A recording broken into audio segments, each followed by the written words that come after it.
The time's 5:30 p.m. on Monday, May 15th, and I'd like to call this work session to order. First on our agenda, we are joined by Mr. Romero on the last lobbyist update for this general session. So Gil, whenever you're ready. Thank you. Can you hear me okay? Yep. Well, thank you. First, before I begin, on behalf of Ryan and Alec and myself, we want to say thank you to each member of City Council and the mayor for giving us the privilege to lobby on behalf of the city of Pueblo, to be able to say that we represented the city of Pueblo. All three of us were born and raised in Pueblo. We love Pueblo, and it was a privilege and honor to represent you this session. And I think your decision to engage in this legislative session was a really important decision, because you just didn't read about some of the big public policy decisions that were being made. You actually had a voice in many of those public policy decisions.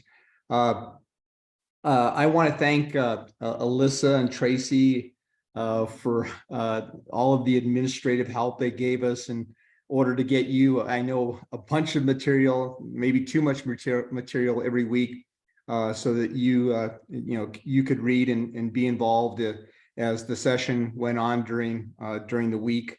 We appreciate them getting that information to you timely, and of course to Clyde Bishop for the technology for us to meet, and then to all of you, just thank you for letting us be a part of your working session. I know you have a lot on your agenda every week, and to give us 5 or 10 minutes was really important. I hope that we don't take all 30 of our minutes today, but we really wanted to give you a sense of sort of what occurred during the legislative session. Obviously, we were engaged in March, but a lot of the big bills actually weren't introduced until really late in the process. As you know, I think from our previous reports, there were 617 pieces of legislation introduced by the House and Senate. Not all of it was earth-shattering. Not all of it was profound and significant public policy, but a lot of it was. And before I talk about the two big bills that the city was really engaged in and took positions on, I wanted just to give you a sense of sort of what happened in the last 2 weeks of the session. And it's certainly some of the criticism that the legislature took was because some of the most significant legislation was introduced in the last 2 weeks of the legislative session. Some of the things, a couple of the bills that I know that you'll hear about and we'll continue to hear about through November were the property tax relief bills. It was the first one, the very, very complicated measure, was Senate Bill 303. Senate Bill 303, this measure proposes a 10-year program for reducing property taxes with lower assessment rates and value reductions. Local government revenues losses would be, in most cases, partially backfilled by money diverted from Tabor surpluses. The bill and proposition are seen as counter-move to a possible conservative-sponsored ballot measure, Initiative 21, that would cap annual growth in local property tax collection. Senate Bill 303 requires voter approval and will be on the November ballot as Proposition HH. The companion bill to this one was just as controversial. It was House Bill 1311. This late-breaking companion to the main property tax bill was introduced on the 118th day of the 120-day session. It was intended to debunk criticism about possible inequities in Senate Bill 203, particularly for renters. Instead of employing a long-used 6-tier Tabor refund mechanism, the bill would distribute $2 billion of Tabor refunds next year in flat amounts of $660 for an individual and $1,300 for a couple. So that was one of those two bills were some of the most, consumed a lot of the oxygen in the last 2 weeks of the session. And of course, this one bill was introduced with only 2 days to go. I wanted to just give you a sort of a flavor before I talk about the two bills that the city was most involved in. I wanted to give you a sense of what happened in criminal justice, because Our city police department will be affected by some of these changes in the criminal justice system, as well as our county law enforcement. In the area of criminal justice, this was an active area of legislation. Bills of interest that passed include limits on use of restraints in state prisons, admissibility of juvenile statements when police lie to suspects, toughening of auto theft laws, and restrictions on no-knock raids. An effort to toughen fentanyl laws was failed, and progressive Democrats killed a bill that would have renewed the Colorado Commission on Criminal Justice. In the area of education, bills of note that passed included a $41 million increase to special education funding, creation of a task force to study the state accountability system, a $27.3 million program to improve math, teaching, and student performance, a provision of mental health screening in secondary schools, and a banning of corporal punishments in schools and child care centers. In the area of elections, which will impact the city, a bill pushed by the Senate President Steve Fenberger Boulder alters the system of state reimbursement for county election costs and also makes changes in campaign spending disclosure rules, contribution limits, and requirements for polling centers and drop boxes, and other changes. That was Senate Bill 276. In the environment and energy, we're going to talk about the most significant bill that you were involved in, but there were tighter utility regulations of utilities and limits on the rate case expenses that can be passed on to customers that pay their utility bills. It also, there were changes to the energy standards for appliances. That was House Bill 1161, and a task force was created to study the Colorado River issues. And then there were a number of bills to deal with wildfire mitigation that could impact Southern Colorado. In the area of firearms, which took up a lot of the first portion of the legislative session, this was the first hot issue of the session. Measures that passed included the creation of a waiting period for the delivery of firearm purchases, strengthening the red flag law, and increasing the minimum age to buy firearms, making it easier to sue gun manufacturers, and cracking down on ghost guns. But a proposed bill on assault weapons failed in committee with bipartisan opposition. There are a number of healthcare bills that were passed. There were bills that affected the Institute of Mental Health in Pueblo, where they're trying to increase the number of nurses and also open up units that have been closed because of COVID at the Mental Health Institute, and adding more and obviously critical staff to the Institute. In the area of housing, beyond the late breaking land use bill, the legislative calendar was full of other housing measures. A ban on municipal growth limits passed without much controversy. I'm going to come back to that one. That's House Bill 1255. I think that's one that the city is going to have to take a look at. I think it's going to be challenged by CML or other entities, but it's one that could impact you in the future. I think there's more to come on that bill.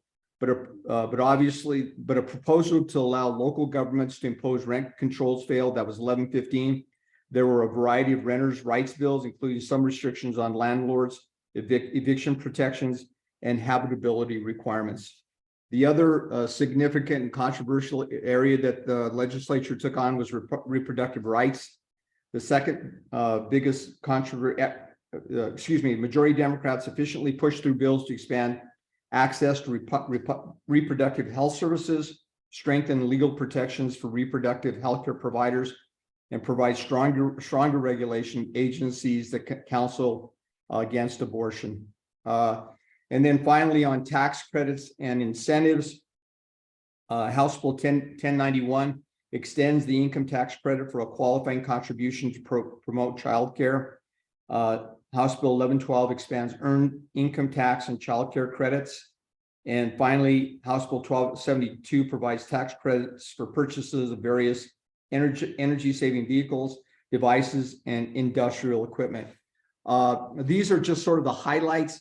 We have sent to City Council this evening. You probably won't get it in your inbox until tomorrow morning, but it's really meant to be a synopsis and a snapshot, of 607 bills.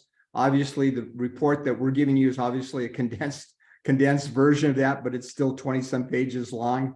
But we hope that you'll use it as a reference point. If you have questions, there are links on that as we send it to you electronically, where you can get more information on the bill. And obviously, if you have questions about any of the information in that report, please, please contact us. The two bills that I really want to speak to tonight were the bills that the city had the most influence on. First of all, was the land use bill. As you know, this bill was introduced really late in the session. It was a bill that was sponsored or endorsed by the governor's office. It took significant controls away from cities and municipalities to really govern how growth occurs in their city. It put significant mandates on the cities.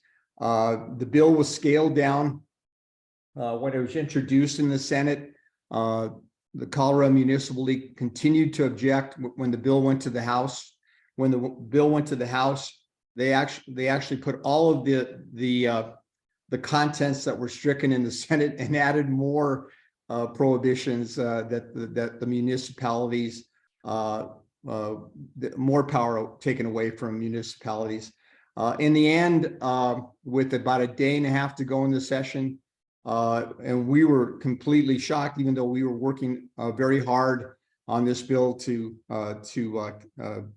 either modify it to the point where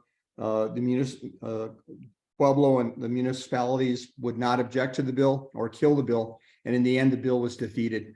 I do think the governor will come back with another bill next year. I hope that he will include Pueblo in those conversations and a more robust stakeholder process with municipalities. I will say the most disappointing thing for me, and I've been doing this for decades now, I think the most disappointing thing was that some of the most significant legislation, the most profound changes to public policy occurred in those last 2 weeks, and they were debated at 2 or 3 o'clock in the morning, where stakeholders didn't have an opportunity even on Zoom to participate.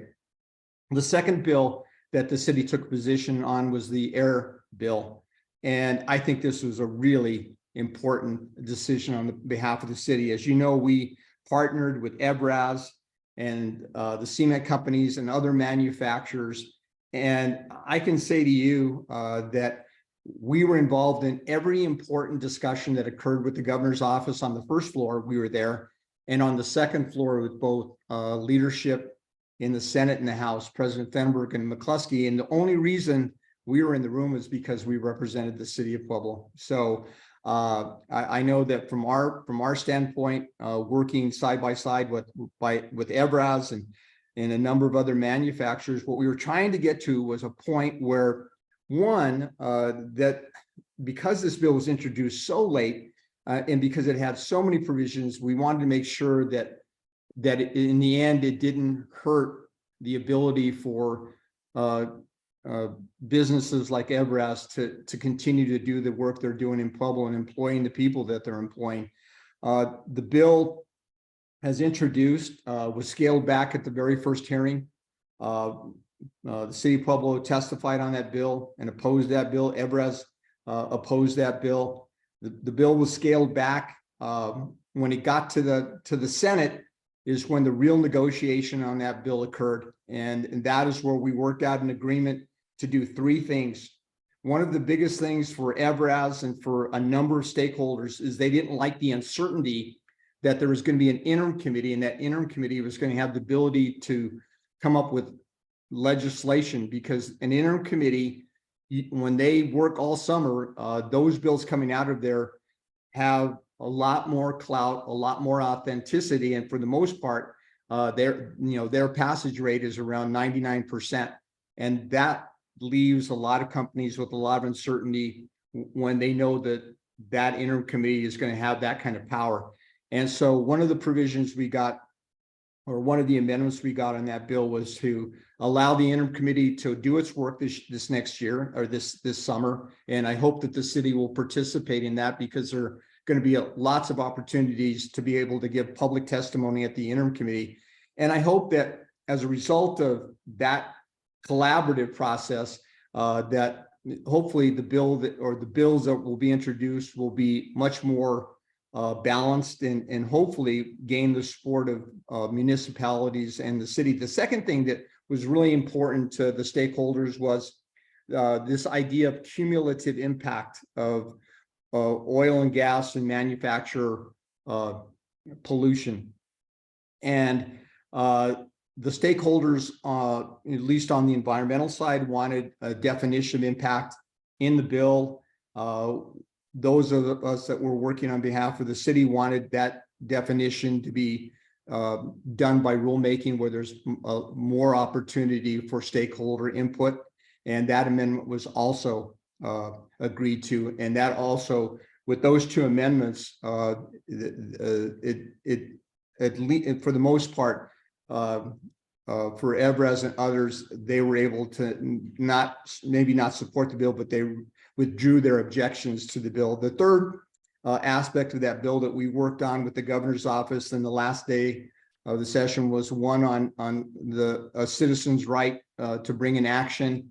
And we added language that would make sure that you couldn't just bring a frivolous cause of action as a private citizen, and the PUC would have the opportunity to rule that if a complaint was brought to them, they had the authority to rule that it was frivolous. So with those three changes, that bill became acceptable to the parties, and the real work will occur during the interim. So that's kind of where we stood. I wanted to let you know that one of the things that our firm specializes in, obviously my 8 years on the budget committee, is we spend a lot of time around the budget. We like to look for opportunities for our clients, and there are a number of things that were passed this year, I think, that will be helpful to the public community college.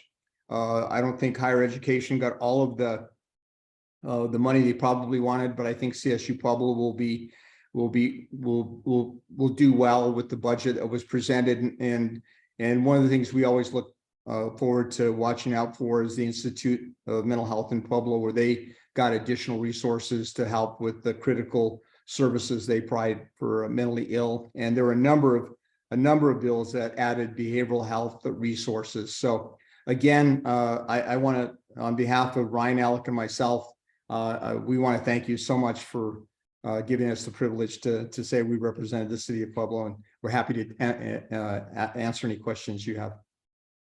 Great. Thank you so much, Gil, for that update. And we will be receiving the document that you spoke about earlier. Is that what I heard? Yes, I think we sent that. Yeah, I think Ryan sent that. It's my fault. I was supposed to give the final approval for that to be sent out, and I was preparing my remarks for this evening, and I didn't look at the email. So you'll get it. You'll get it tomorrow, and it's about a 24-page document, but I think it's pretty comprehensive, and it goes through and gives you a really good insight to what the session looked like. Great. What questions are there from council? Councilor Flores? Gil, I don't have a question, but I want to say that one of the best decisions I think that we made this year was hiring you and your company. I can't tell you how up to date you kept us, and I really think that this is going to produce a lot of dividends going forward. And I'm assuming just from the information that you provide, which is very valuable, and also pinpoints Pueblo, that we're going to look hard and fast at renewing your contract. But I just got to say, the only question I had was why the governor was behind this land use bill. And we're already, and if you look around Colorado now, I went to a Rockies game yesterday and noticed all of the apartments that you see along Santa Fe, right by the railroad, the RTD. I mean, it's just amazing. And I don't think anybody objects in putting apartments in large housing projects, in areas, industrial areas, it looks like, and areas that don't have any residential. But I think in the state of Colorado right now, there is a huge kickback from all of the residential properties around Denver, that they don't want multifamily, units for people that can't afford a house. In fact, I'm looking at an article that I pulled out of the Denver Post, and the title to this is 80% of Denver area renters can't afford to buy a home.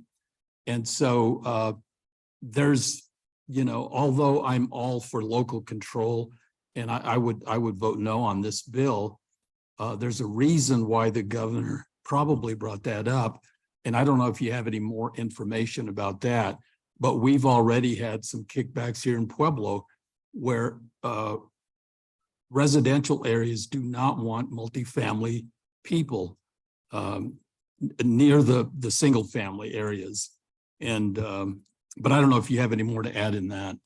Well, I do, Councilor Flores. So there are a couple of things that happened on this bill, and I'm going to repeat myself, but this bill was introduced really late in the process, and many of the hearings on it were done after 10 p.m. In the evening. I think they're going to have to come back, and they will come back. I think the problem they have is the problem that has always sort of been between this idea of local control and state interest. And I think for the governor, and I think you're right, I think he looks at sort of the Front Range and says, here's how we solve the problem for the Front Range, but does that necessarily solve the problem for the San Luis Valley? Or if you go east, or you go over to the mountain to the western slope. And that's where you started to see this kind of a tug of war about, well, I like this aspect of that land use policy, but I don't like this part of that. And so it's going to be a balance. And I do think that, what I think the disappointment for all of us is one that is introduced late, but because the bill died, it's sort of now in sort of limbo, and there isn't even a mechanism for them to do what they're going to do with the air bill, because that one is going to be an interim committee. I think that they're going to probably bring together the Colorado Municipal League and some of these other entities and say, let's see if we can work on some of these solutions. And maybe it won't be the comprehensive land use bill that the governor wanted, but I think it's going to be single pieces of legislation that are going to be introduced.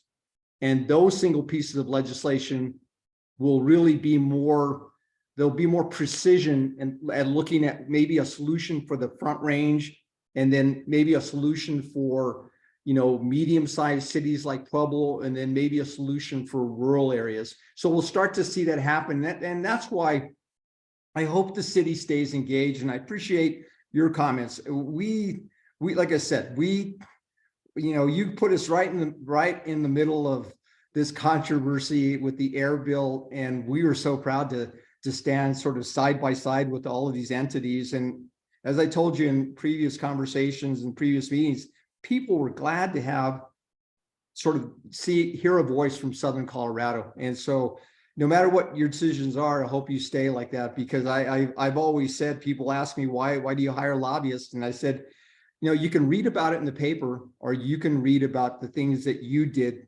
that made it into that paper, that you were part of that change, and you were all part of that. So we appreciate that you gave us that opportunity. Thank you, Gil. All right. Counselor Wynn. Yeah, thank you. As you know, the governor supported the Gallagher Amendment, and the Gallagher Amendment, of course, is going to be affecting even more people not being able to afford a mortgage, especially if you have PITI when they don't have a large enough down payment. It's going to raise rents, and it's going to raise your PITI for those folks wanting to purchase. So I know that you mentioned Tabor was going to backfill on that, but I don't know if that's really going to cut it either. Has there been any talk about reversing the Gallagher Amendment at all? I mean, a lot of people really have sticker shock when it comes to their taxes. That was I agree. It's just going to get worse. No, I agree, Counselor. I think people need to understand that, I'm not saying there was a misrepresentation. People think that when they pass Senate Bill 303, that it's going to reduce your property taxes. It's going to reduce the increase that you were going to get in your property taxes. So that's one thing. And that's important, for people that are paying, $1,500, maybe it's now, that was going to be an increase, maybe it's only $400. But you're right about Gallagher. They still haven't figured out this interaction between Tabor and Gallagher. And there's some fear that because the two bills that were, that were part of this negotiation that the governor had, there's some sense that maybe 1311 won't pass. And if 1311 doesn't pass, then, HHS, is not, so that could really bring everybody back to the conversation about what we're going to do about Gallagher. I still think that conversation needs to occur. I mean, they've made some changes in terms of residential and commercial, but there's still that tension. So, it's a very good point, and I think they're going to have to come back to it. Counselor Atencio. Hey, Gil, I just want to say a big thank you, actually. In a couple of years past, Pueblo really has lost our relevance and our influence up at the State House. And because of your advocacy and the decision we made to hire you, I think we're putting us back in that, putting us back at the table, basically. And because we're a big part of the state, we're the hub of Southern Colorado, and we basically had lost our influence and relevance up there, and you're getting us back there. So I hope we continue this going forward. Thank you very much. We appreciate that. Gil, I'm wondering if you have any advice on how we can ensure Pueblo is included in the conversations this summer and before the next session. Do you have any guidance on that? I do. And I think you had sent me an email also on other issues around the Department of Local Affairs. I have one, because there is going to be an interim committee on oil, on air. Once we have, they will establish the meetings for those. What we would like to do, if we're part of that, is to make sure that you have opportunities either virtually or in person to come up and testify during that interim committee.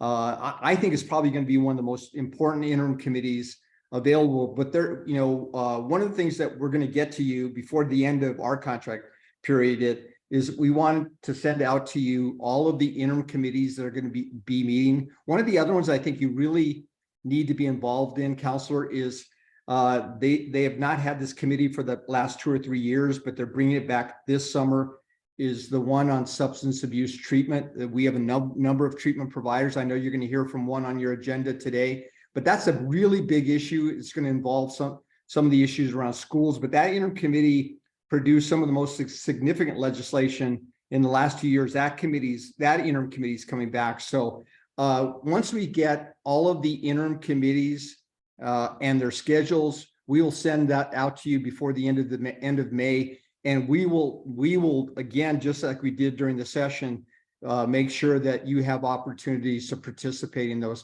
Some of those may also have the opportunity to be involved as an actual member of the committee. And if those opportunities are there and one of you wants to participate, we would submit that name either to the governor or members of the legislature.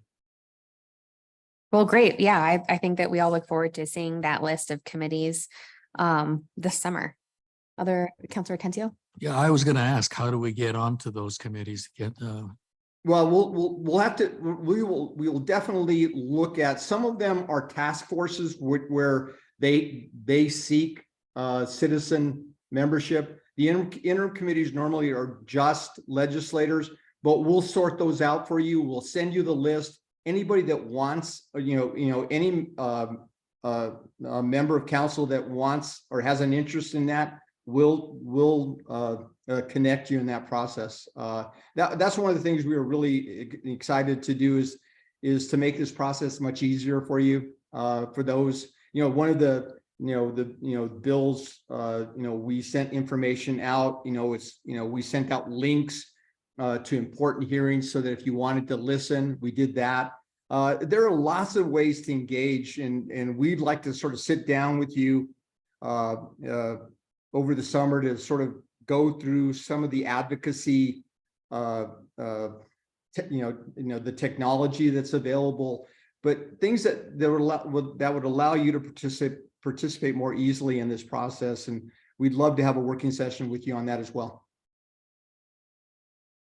Yeah, I think that that's a great idea, Gil, especially, I think that we hired you already, a couple months into this legislative session. So I think the more that we can plan and have a plan going into the next general session together moving forward, the more, cohesive our whole team is. So we'll get you scheduled for a work session sometime later this year.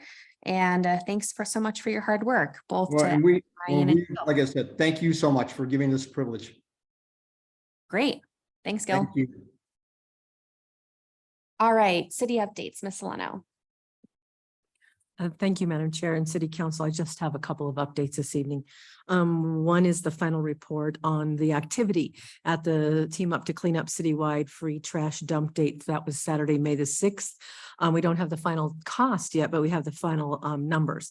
There were 69 roll-off dumpsters of trash that were hauled away. 130 tons of waste were collected. 122 vouchers were actually issued to change the dump site to the CNC transfer station up north. So would have been that many more dumps, but they decided to go north. Did collect 500 tires, waste tires, and over 800 vehicles were served that Saturday, the day of the event. So working on the cost, probably another month out, and I'll bring the cost. And then also working on, again, the early October date for a fall similar citywide Team Up to Clean Up event. Next update I have is about ARPA. Tonight's work session, we'll hear from SCARA, the Southern Colorado Harm Reduction Association. They have a presentation and an update for reconsideration of a $975,000 for a Bessemer Center. Also, the Pueblo Association of Government Employees, the Page Labor Union, the recalculation of the ARPA Essential Worker Premium Pay is complete, and both the mayor and Page leadership are reviewing that. I should have the update to all of you before the end of the week. I think we have an upcoming ARPA presentation next Monday. NeighborWorks of Pueblo was in to talk about the immediate needs for the Pikes Peak Park.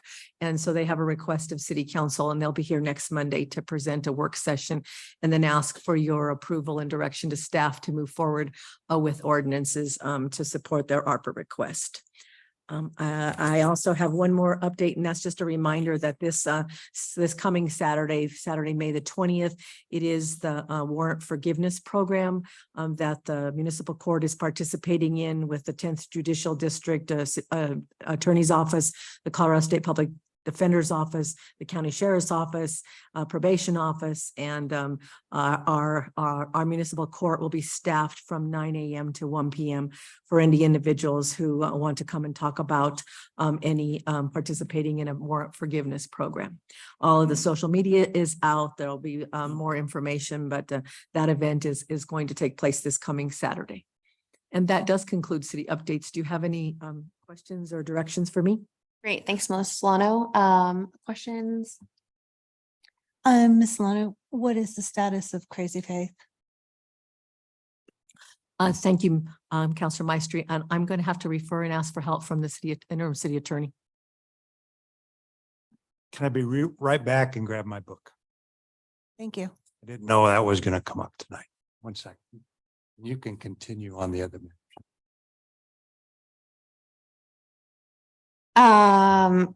So Bob's going to come find the answer to your question, Councilor Maestri. Other questions? I drove by the kayak course and I saw the other pedestrian bridge is up. I'm wondering if you have any updates about when the other pedestrian bridge is going to open. Councilor Martinez, I do not, but I will certainly ask the Conservancy District and send that out electronically as well. And I do think that it'll be available on the city social media pages as soon as it opens. And how much is the ask from NeighborWorks for the ARPA funds next week? 900,000. Other questions? All right. Oh, here comes Bob. I was gonna move. What is the balance for ARPA right now? As of the end of April, I sent the last balance out, the basic ARPA, and this is, I'm going to give you two figures. There is a number before pending, and that is the 9,087,000.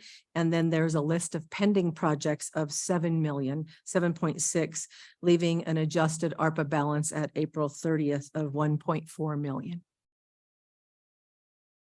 Available? available.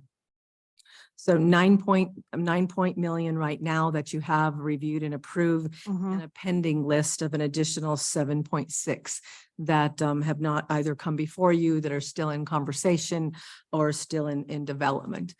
So that list of 7.6 would reduce the 9 million to a balance of 1.4. So how do we know who is coming before us and what that money is? You have a list, right? Do we have access to the list? Yes, Council, I sent it last week, but I'll put it at the top of emails again tomorrow. And that's at the end of April. So that, I mean, that doesn't go, the finance office updates at the end of every month.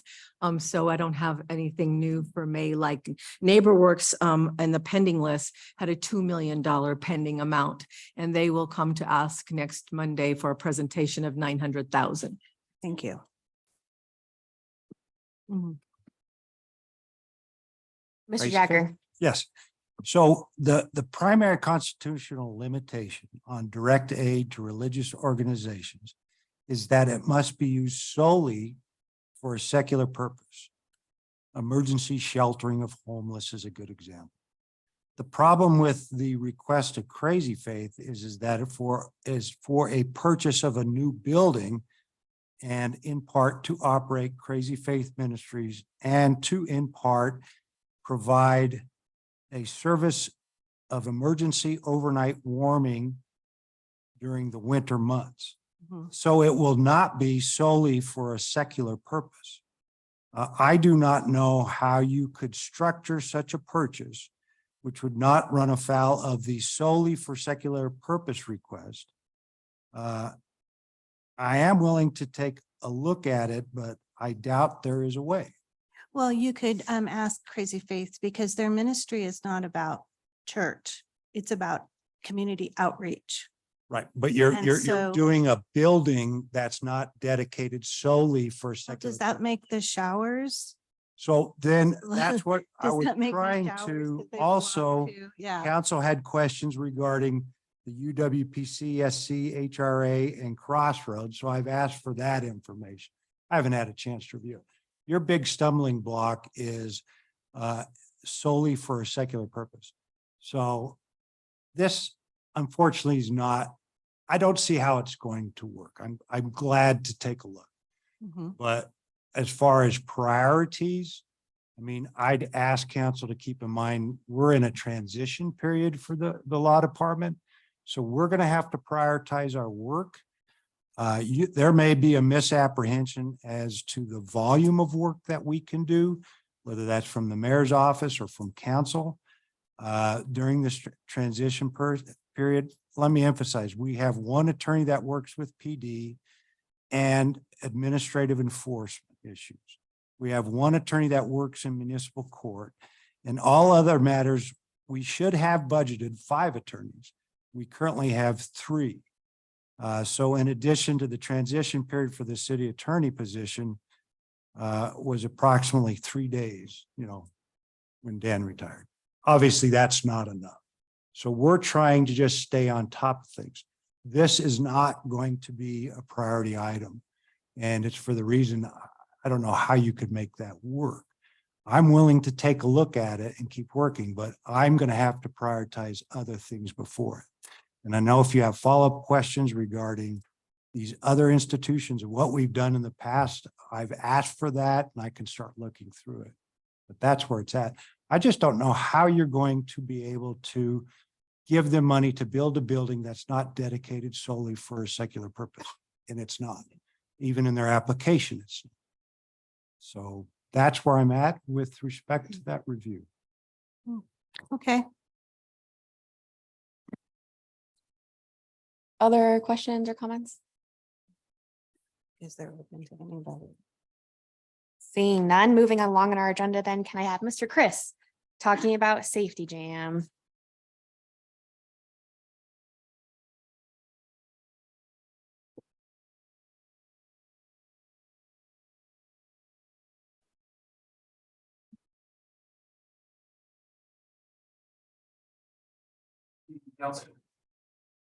It's time for Safety Jam. Your mic, Chris. There you go. Time for Safety Jam again, and appreciate you guys offering the opportunity for us to come before you. As you can see on the slide, this will be held June 3rd. This will be our 9th annual Safety Jam. Obviously, we had a couple of years off due to COVID. We skipped 2020 and 2021, or this would have been our 11th. We did some changes last year, first bringing it back right after COVID, and we partnered with the chamber and the bike race, the Pueblo Classic, and moved it downtown. And it was a good event. We really had some pretty good turnout due to some problems with the Classic. It won't be returning this year. So I called Mike Sexton, and again, I cannot compliment that your city parks, Stephen Myers and Mike Sexton and his entire staff. They are phenomenal to work with. They're just really great people to be involved with this event. And he suggested that we try the Lake Minnequaw Veterans Memorial Park for several reasons: logistics, parking, ability to get in and out. So that's going to hopefully be our new home for Safety Jam for the foreseeable future. Having done events down there previously, it really is, I think it's going to be a great area for moving this. So just a little history. Some of you have been to Safety Jam and some of you may have not. We started in 2013, again, with an idea. We had two partners along with AMR, with St. Mary Corwin and Parkview Hospital, had about 200 to 250 people. It was a great day. We had a lot of fun. And over the years, it's grown. That day we cooked 250 hot dogs. Our last year of cooking hot dogs, which we've transitioned to pizza, we did 2,500 hot dogs. And I think one of my coworkers, Leslie, would have strangled me if I would have tried to get her to do 3,000 or 3,500 hot dogs. But we've grown. Everything's free. Nothing is allowed to be sold at Safety Jam. It's all for information, guidance to services, guidance to things that are available in Pueblo County. And it's designed as a free event, so nobody feels intimidated that they have to come spend money. We want people to come out and learn. So nothing can be sold at the event. If there are products that benefit the community, individuals, then they can make appointments to visit with those vendors and those exhibitors at a later date and discuss that. That way they can just talk and learn about what's offered out there. And then we have a lot of fun. Quite a few of you have been to Safety Jam events before. Safety Jam has just been a blast. It really, watching it grow from the 2013 event to our biggest year, which was 2019, of course, before COVID. We had 3 exhibitors in 2013. In 2019, we had 64 exhibitors. We had about 250 people show up in 2013, and in 2019, we had over 3,000. And those were the people that actually filled out a registration form. There were a lot of people that wandered through and participated that didn't fill out a registration form. So it really has been a phenomenal event. Some of the kids, I've got pictures like the little boy, and I do not remember his name. Over quite a few years, we just watched him grow, and he participated the first year. This is the 3rd year. His first year, he had one of those coaster bikes that you didn't pedal, and he was doing tricks in the feature down there at the city park, and we just watched these kids grow. It's been really kind of cool. So here's a little video of our 26th AMR Safety Jam.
So again, watching this grow over the last few years, and then other cities that AMR provides service in have done Safety Jam events. We've had it in Cheyenne, Wyoming, Atlanta, Georgia. And then our partner, we're part of the same operation. Our Canyon City operation continues to do it every year. Just a little information on how much that we've given away over the 8 years, over 3,400 bicycle and skateboard helmets, again, all free of charge, sponsored by St. Mary Corwin and several other entities. And they come out and they're custom fit. They're fit to the individuals. It's not just here's a helmet. They're appropriately sized. Over 430 bicycles, 205 skateboards, again, as prizes, their incentives to come out and participate. And then most of all, the education. We want people to come out and learn everything that Pueblo County has to provide services. And then also learn about the community, especially with new people coming in. So this year we've got the Party People coming back. He's been a great part of the event. He did move away, but he's coming back for Safety Jam specifically. We've got helicopters landing, and I did say helicopters. We're going to bring 2 of them in. We've got enough area that if you've not been to that park or spent much time in that park, it's huge. We actually have the ability to land 2 helicopters there this year. We've got a presentation of our hometown hero, which I'm going to save that for the day of the event because he doesn't know yet.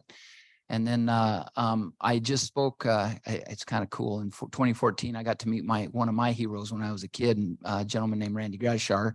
And Southwest Motors is sponsoring him to come back and sign autographs. So Randy Gradishar will be back. And those of you that don't remember the original Orange Crush from the Denver Broncos, he was the captain of the team. So Randy is going to come back. And a lot of features, we should be somewhere around 30 to 35 exhibitors, still getting exhibitor forms in. And then the other thing that we ask, if you guys can this year, the city council has normally supported us with about $1,000 sponsorship. We'd love to see that if at all possible. I know everything's tight, but it really helps out and create a great event for Pueblo. Any questions for me? You know, one of the areas that I think, and it may be too late to do it this year, is teaching people how to put the infant seats and child seats in their cars. I don't know how many people just throw the seat back there and then just use the seat belt and think that's going to work. Definitely not too late. Drive Smart Pueblo will be there, and they're going to be fitting seats and then going through the normal procedures that they do for people who need help with obtaining car seats and teaching them how to install them properly. They're already going to be there. Thank you. Counselor Winter? Yeah, speaking of seatbelts, did you hear on the news that Pueblo is at 68%? The lowest in the state for wearing seatbelts. Very unfortunate. I did see that news blurb, and with what I do, unfortunately, we see the aftermath of not wearing your seatbelts. And that's something with a few weeks left of being able to put things together. Maybe we can do a seatbelt promotion. I know Colorado State Patrol, I'm waiting for them to finalize their staffing. Everybody's having trouble with staffing. And last year they brought their seatbelt educator. It simulates a 5-mile-an-hour impact.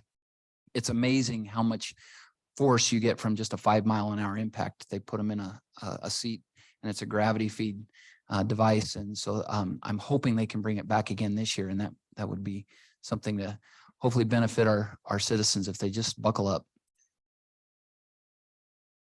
Other questions or comments? Well, great. It sounds like though the question is to sponsor some type of resolution.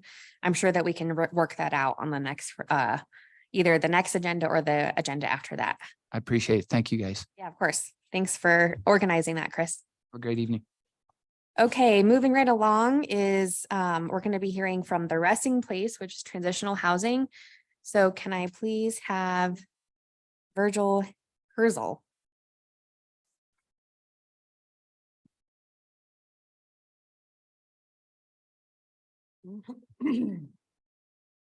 And then if you could introduce yourself for the record, ma'am. My name's Artie. Great. And if you want to press the mic again. There you go. Got it. I think you're on. My name is Virgil Herzl. I'm the owner of the Resting Place. And I'd like to thank you for your time for allowing us in here tonight. I provided a folder with a packet of information regarding our facility that we have. We have one house here in Pueblo. It's for sober living and transitional housing. It also has a mission statement in that folder. Excuse me. What we do at the resting place with our clients, we get the homeless, we get mental health that are homeless. We provide. The entities we work with in Pueblo are Health Solutions, JBBS, Volunteers of America, Mount Carmel Services for Vets, Parkview Medical Center, Crossroads, and Social Service. What we do with our clients when they first arrive at our place, and first I'd like to take a moment and say this. I was homeless many years ago. I was addicted to drugs. I started my homelessness starting on a floor with a mattress in Denver at the New Genesis shelter. When I made a decision to change my life, I hit the lowest point in my life and I made a decision to change. But you got to put the work in to change. But if you have a helping hand that is willing to work with you, and that is the Resting Place. We have a very successful rate at our house as of today. And granted, we had a few that left. They went back to the streets and they went back to their addiction. But what I'm saying is, when you sleep on the floor on the mat and you wake up in the morning around alcoholics, drug addicts, just the same as I was, you get tired. You get tired of the incarceration door opening and closing. And you finally get to the point to make a decision, to change your life. I've been there and I see these guys daily and I work with these guys daily. I do the case management work with every guy that enters our house, every client. We work number one with Health Solutions. When we get our clients, they don't have IDs, birth certificates, social security cards, food stamp cards. Why? Because they probably gave away their food stamp cards to somebody to get whatever they needed, or they lost it, or they were robbed. They were in motels with a voucher and it all got stolen from them. So what we do first is we get these gentlemen, it's all male facility. We have 8 beds and we have 2 transitional beds for emergency housing for Health Solutions and other entities that we work with, JBBS and Volunteers of America, to house emergency guys that are waiting on long-term treatment places. So what we do is we get them into Health Solutions. It's our main entity that we work with. We get them primary doctors.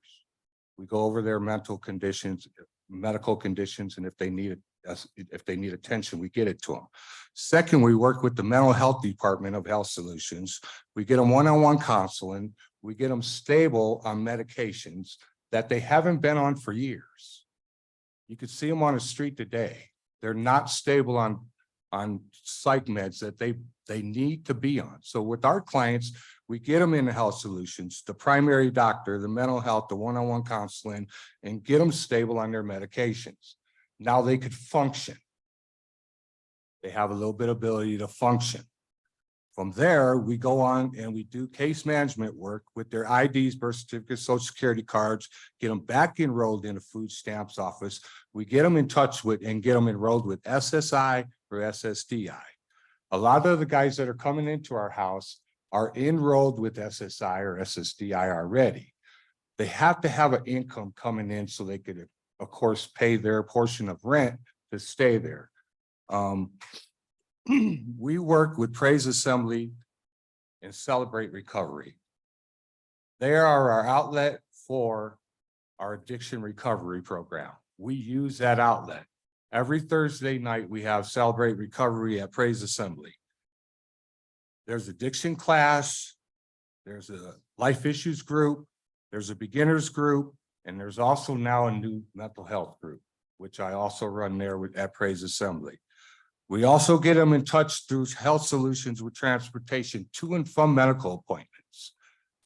We use MedRide and all the other resources for transportation today that is in Pueblo, which is now the door is open for a lot of new companies here in Pueblo that transport patients to and from medical. What I would like to continue saying is that we're independent. And as of right now, we are going to start transitioning to get our nonprofit. Right now, me and my wife run this. The rest in place. We finance it and we run it. And this meeting for us is an introduction to you. An introduction to let you know that Rest in Place is here in Pueblo. We plan on staying here in Pueblo and we plan on growing here in Pueblo. We got our hands extended to get these people in, and our goal with these clients that we bring in is get them to be independent. We do the life issues group, we do budget planning with their income so they could start budgeting for groceries, hygiene, rent. And our last goal, our last step for our program is to transition them into housing. And we use Posada. I'm sure you heard of Kathy Klein. With the Posada program, we get these guys in a transition. So when they're ready to leave and they save up enough money to transition, they have a home to go to. And they've been clean and sober. So it's my first time, so excuse me, I'm a little nervous, maybe going a little fast, but that's my presentation of the Rest in Place. They deserve a place, and they deserve a safe home to go to, whether they're mental health, addicted to drugs, or homeless on the streets. We have a gentleman that's been with us. He was homeless for 14 years and half of his feet got amputated due to frostbite. We have handicap accessibility in our house for 2 beds. Our bed holds 8 people and we have 2 extra beds for emergency housing. So with that being said, I want to thank you for your time, and hopefully you'll be hearing from us again soon. Yeah, great. Well, welcome. Right? Is there any questions? Yeah, well, thank you so much, Mr. and Mrs. Herzl. Questions from Counselor Maestri? There's a documentary. I just watched it like 3 weeks ago. I don't know if it was Netflix or Amazon Prime. It's called Bobby Joe. And she's in, I think it's Missouri. And she started out like you guys did. And now she has 17 houses. She started out in, with years and years of addiction. And then she went through her recovery. And so she's got an amazing program that she's run and she built up to. So good, kudos to you guys for getting there and doing that. I see you work with Praise Assembly and the Celebrate Recovery. I'm very attached to that group. I think they're doing wonderful things in this community. They're making strides. And so we need organizations that help with a hand up. And that's the only way we're going to tackle the problems that we have today. So thank you for coming and appreciate it. And I appreciate what you do. Yes, ma'am. Thank you. Thank you. Any other questions? Counselor Winter? You said you work with Health Solutions. Do they pay you? Because I know they don't have any beds anymore.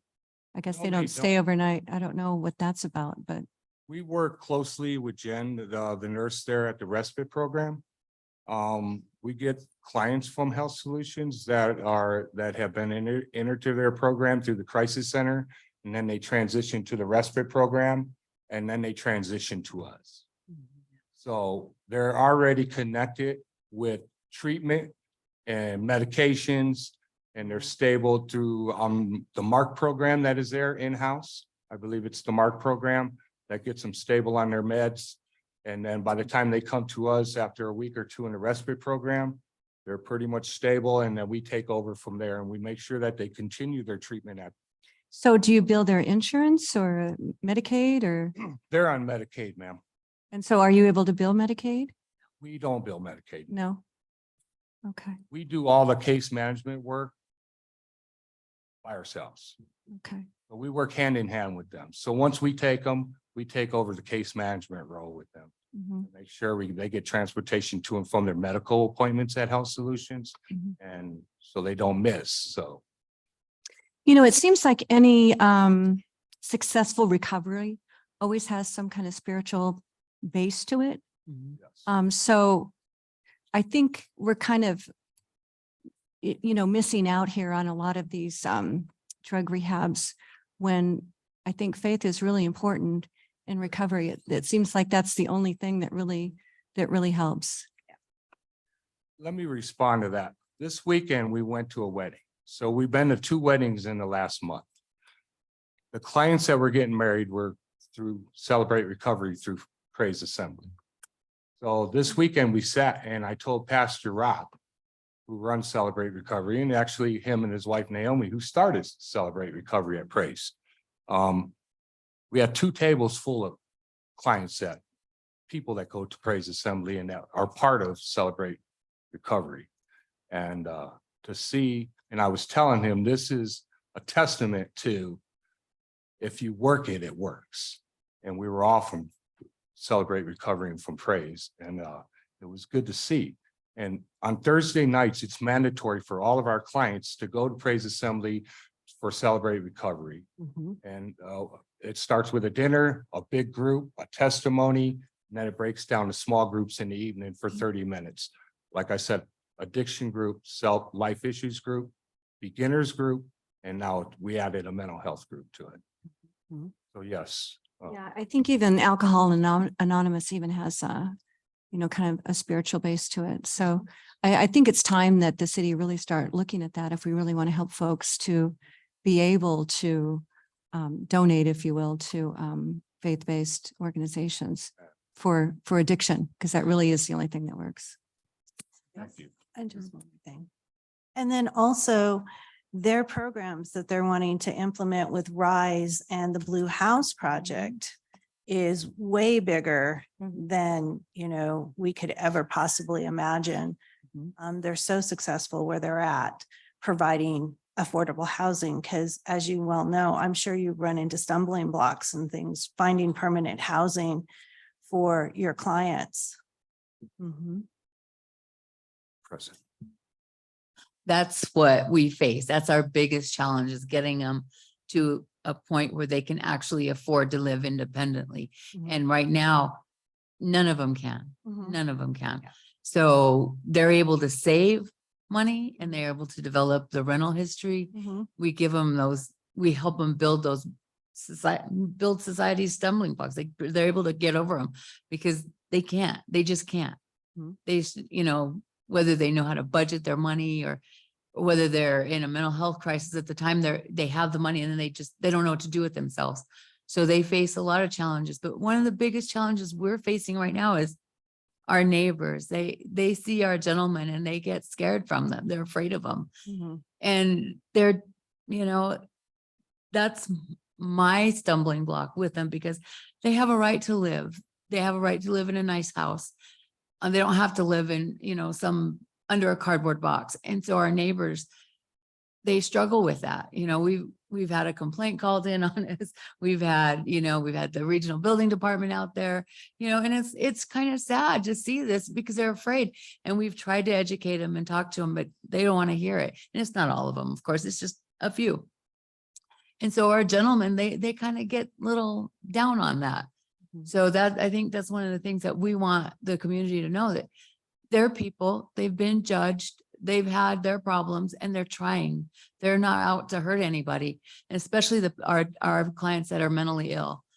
They're mentally ill.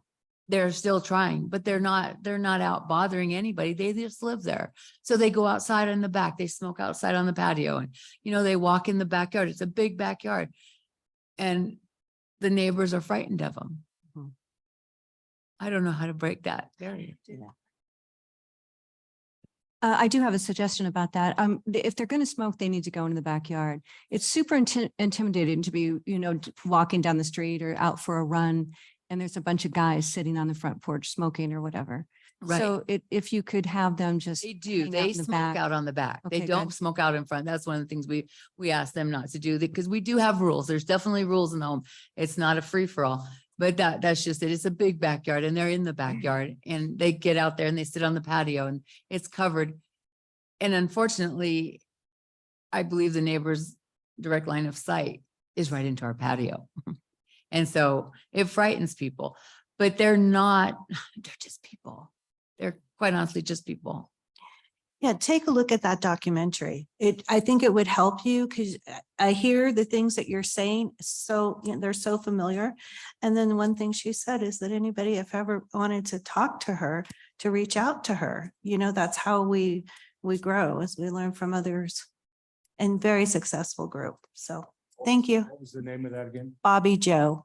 Thank you. BOBBIE. Thank you. Yeah, we're it's a work in progress. Mhm. And we're hoping to grow it, hopefully we can find more homes and we'd love to just duplicate it over and over and over because we'll never feel the need. Mhm. Thank you. Thank you. Thank you. Yeah, just quickly, the city actually has a commission on housing and homelessness.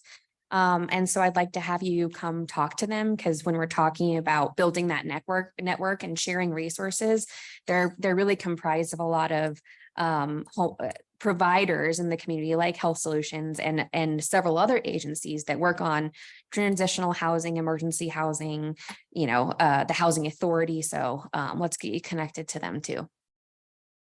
Thank you. Yeah, We'd great. appreciate that. Thanks. you. Well, thanks for coming. Up next on our agenda, then we're going to hear from the Streetscape Advisory Committee for their update.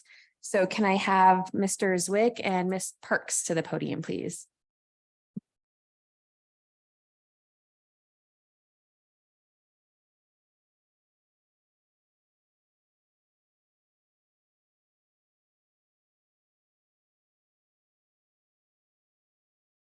We have a couple of handouts we'd like you to see, take home and look at.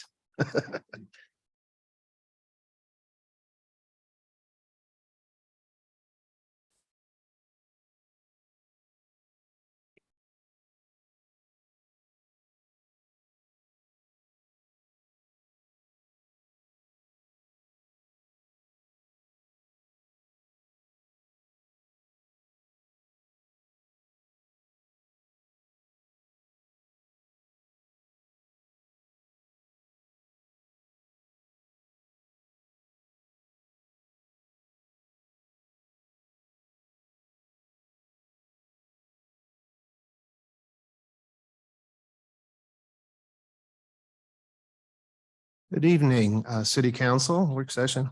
Bill Zwick, professional landscape architect, and this is Sarah Parks, with horticulturist with the Parks Department.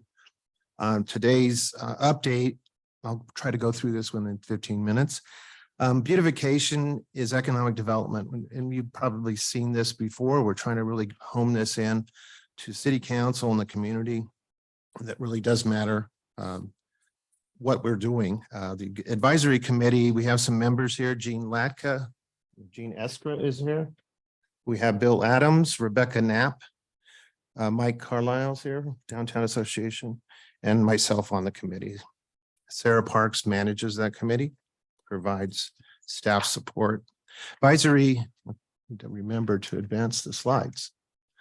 The advisory summary and update, I'm going to go over the purpose and vision, design elements, streetscape maintenance sites, streetscape maintenance scope, what we do out there, damages that have happened in the past, a budget request for Stephen with the Parks Department, and then go over some commercial landscape compliance issues.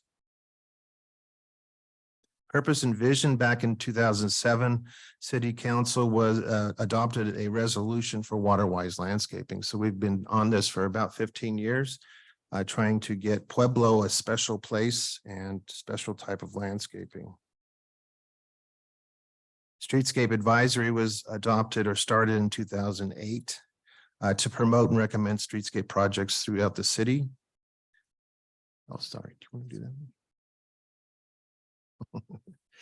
Create a community awareness program to maintain sustainable streetscapes and make periodic reports to City Council. All pretty basic stuff. Again, economic development is beautification, or beautification is economic development. Here's kind of the things that we really come home on, is to create a unique sense of place, make Pueblo a really unique place, improve the image from a steel mill to a beautiful Southwest city, and improve quality of life, enhance the most visible areas, traffic counts. So the most people, we get the most bang for the buck kind of thing. To use sustainable landscaping, so maintenance is not as much of an issue. Do you want to go over this, Sarah? She's the designer. Sure. So some of the things that I look at when I'm designing a new area is try to make it low maintenance, so we don't have to spend a lot of time on it. I'm very passionate about using things that don't require a lot of water. Even been experimenting with some areas that won't hopefully need any supplemental irrigation. I try to use natives as much as possible to benefit our pollinators, and also they just do well here in our climate. And I also look at things that bloom at different times of the year, so we kind of get a maximum amount of color throughout the growing season. This map is the sites that were in 2020, and this is, I was in charge. I was in Sarah's position, of one of my positions, and we had approximately 28 sites around town. We had contract maintenance. So since then, the maintenance has been handed over to the Parks Department. So that's where the funds are coming from and into and being maintained. We started off with 28 throughout the city, and then it's a little hard to see on the screen, but that's why we handed those out. And what I'm going to do here, these are a total of 63. So we've almost tripled the amount of sites since Parks has taken over. The first, go ahead and click the next one. The audience can see this a little bit better.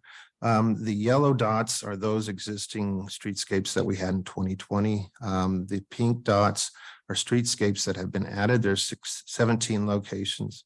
And then green is the park gardens. So from streetscape to additional streetscapes like Union Avenue and Main Street, Santa Fe were added. The garden are those in some of our popular parks. The southern part of that map, again, the yellow is the existing from 2020, and we've expanded quite a lot of maintenance in the downtown area. As you can tell, the purple is invading the map there. Do you want to go over this? So there's a lot to taking care of one of our streetscapes. One of the things we have to do is pick up trash. When we come to an area, we're going to prune anything that's dead or that just needs a seasonal pruning. We're going to either pull weeds. I try to keep spraying to a minimum unless we have to. But occasionally we do have to spray pre-emergent in the spring and spray weeds that are just too out of control for us to hand pull. A lot of times mulch materials need replaced or renewed.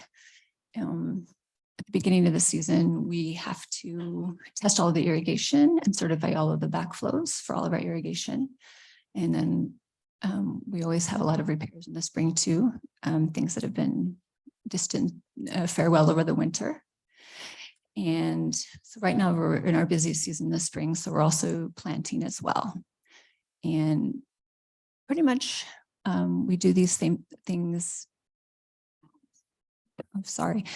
These are pretty much our responsibilities year round. Obviously, we don't plant year round, but almost everything else we're doing year round.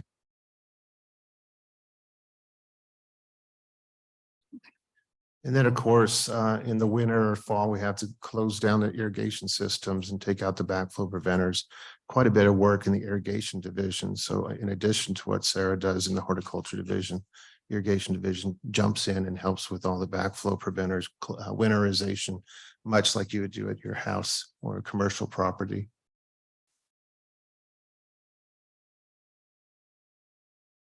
Okay, these are just some quick slides and locations of sites around town. These are in the downtown area, El Pueblo, Sister City, or Headwaters Plaza. And these two are fountains, which the City Parks Department takes care of also. And that was the same thing in contract. Santa Fe is one that has been taken on, a new one.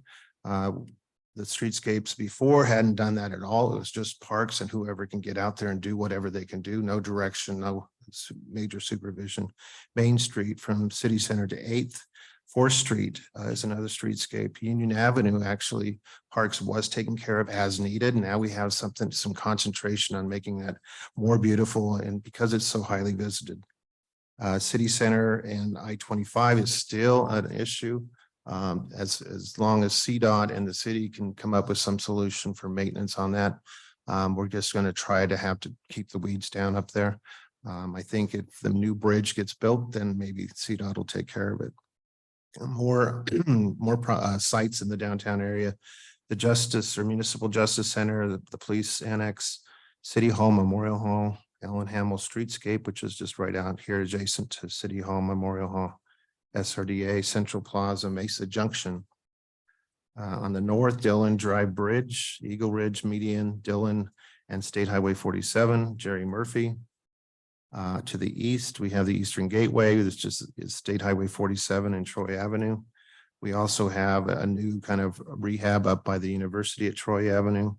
South side is Northern Avenue from Ormond to Santa Fe, Northern Parkways along South High School, and South State Highway 78 medians. And then we have I did add, you do have a list too as well in your packet of all those sites. oh, good. These were pictures that Sarah put together just between 2022 and 23 of trees getting hit by cars and vehicles going off the road and causing damage throughout the downtown and other sites around the city. A lot of these are reoccurring, and we just have to basically fill those areas in if the vehicle is going to keep running it over. Unfortunately, we don't have the best drivers in the world, but those things happen in the right of way. That's what happens along streetscapes. Rehab and rehabilitation projects. Again, Sarah mentioned the backflow preventers and additional repair work that is needed to rehab projects that are old or need to have an uplift or facelift. Tree replacement is a constant problem. We have a lot of trees that don't make it through the winter, so we need to replace those. And of course, fountain repairs to their fountains. This comes to a budget request, and we've talked with Stephen about this and with the committee members. Sarah needs help because the amount of sites that she is supervising, and she has some seasonal workers that aren't always reliable, as you may know with workforce. To get another gardener in the position, I believe, is what we're asking for, is the $75,000 for a full-time employee.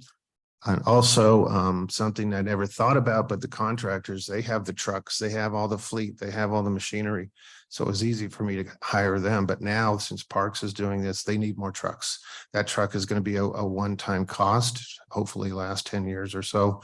But the next year won't be as much. So those are some items that we need to catch up with this switch over from 28 to 63 sites. So that's a total request of 125,000 or 120,000. I think I'm going here pretty good. This last section is kind of large, and this is something that the committee has always, since we've started kind of looked at the commercial side of it and the contribution of the commercial landscapes toward beautification and economic development. The city puts a lot of money into streetscapes, and then we maintain them, thank goodness, finally. So that's kind of the thing in the private sector, is they are required to do a 10-foot landscape strip with trees and living landscape material. This is a recently built commercial Culver's restaurant. So they have some Western landscape there. On the south side, Todd Pasquin's development at Southgate has some nice landscaping. Go ahead. This section here is on Eagle Ridge, and up in the north section of the commercial district, living landscape trees and shrubs. It's very well spring, so it's a little coming to be with the leaves and whatnot, but some nice landscapings that we have. And then we have some that aren't all that great and have actually seemed like they're turning off their water because they don't want to pay the water bill. I understand budgets, but this is all mandated by a city ordinance to do this. Bad and no maintenance reflects negatively on the community. Irrigation turned off, dead lawn, dying trees. This is at 4th Street or Lincoln and Abriendo. Some of the trees there on your right are actually dying. They're pine trees that are brown already, no lawn, that kind of thing. Again, here's no landscaping at that same intersection at Pueblo Boulevard and Lake Avenue, or the no landscaping on one corner and some dying landscaping on another corner. So that's our front doors, people coming into our community. Here's a site that over the many years that I've been with the city has never really been reported or enforced or maybe complied. This is a site on Eagle Ridge where they did have trees and shrubs and living landscape material. And they came in with black gravel and put slag in their 10-foot landscape and called it landscaping, or maybe zero as no landscaping. So these are issues, and I've talked with Karen at Code Enforcement. She is very busy and she's very glad to get some more help. I believe she's going to have 4 more positions coming in. So I'm hoping we can get one person to kind of help out on a part-time with streetscapes and reporting some of these compliances. Another property on the south side is that they took out all their lawn, all their landscaping, some trees, and put in riprap. And boy, that looks neat if you like riprap. You know, that's a riprap sale right there. These trees, forgot to mention, probably don't have irrigation. So these trees are probably just going to die. We'll have just riprap. So those things, and I don't know that for sure. They could have been up on it and kept the irrigation system there, but I really kind of doubt it. This is on Pueblo Boulevard Way. This, I think it's the last, almost to the last. That's my timer. I have 1 minute left. Yay. This is on Eagle Ridge in Pioneer, and this is something in progress. So I went out and took pictures. They actually took out all of the lawn that was required by the city and came back, and it looks like they're putting gravel in. And again, they put plastic underneath the trees. I don't know why. Maybe they think the trees are going to grow up and don't want them to grow or want to kill them. But again, where's the irrigation system? Where's the living landscape material? So proactive approach to outreach. We can do some things on our city website, have volunteers. We've had volunteers before that went out and did this and no action was done. So it's kind of a dead horse. Publications and public service announcements, and the need for landscape violations and compliance to be more of a priority to the city. And that concludes our presentation. Streetscapes, beautification, are economic development. Thank you. Great. Yeah. Thanks, Ms. Parks and Mr. Zwick for that presentation. For a quick clarification point, is that increase for the next fiscal year budget? I'm sorry. Is the increase that you're proposing for next fiscal year? 2024, yes. 24. Questions In for this budget round. Councilor Tencio? That's the 532,000. 532,000 is what the budget is currently in 2023. And you want an increase of 120. Correct, for Yeah, 2024. I really believe that should be done. During our retreat, we agreed that we would city council would allocate $1 million towards streetscapes. Are we making progress on that? I believe Stephen is working on a first phase of getting Northern Avenue irrigation system up and running. We have existing trees and things there, but the irrigation system after it was put in 1992, I think 94. I think we were thinking of new projects though, new beautification projects around the city. I haven't heard of that. We did have a list and did a presentation in a work session a month ago, and I don't have an update on that. Is city council still amenable to putting out some money for new beautification projects? Why don't we start that then and come up with some projects that we could do the rest of this year and into next year, you know, so that because we've got everybody's always moaning, groaning and complaining about how ugly Pueblo is. Well, then let's beautify it. And if we have a city council that's amenable to spending the money for it, let's do it. And then I'm always from the Streetscapes Committee, I keep hearing that we need money for to keep these things, the maintenance. Let's allocate money for the maintenance and let's keep this thing going. Because one of the things that I keep getting from city residents is they want a beautiful city. So let's get it done. Let's start working on that. Well, And this is if a we're able presentation. to coming up with the money, then We need the staff to let's support take it. advantage of it.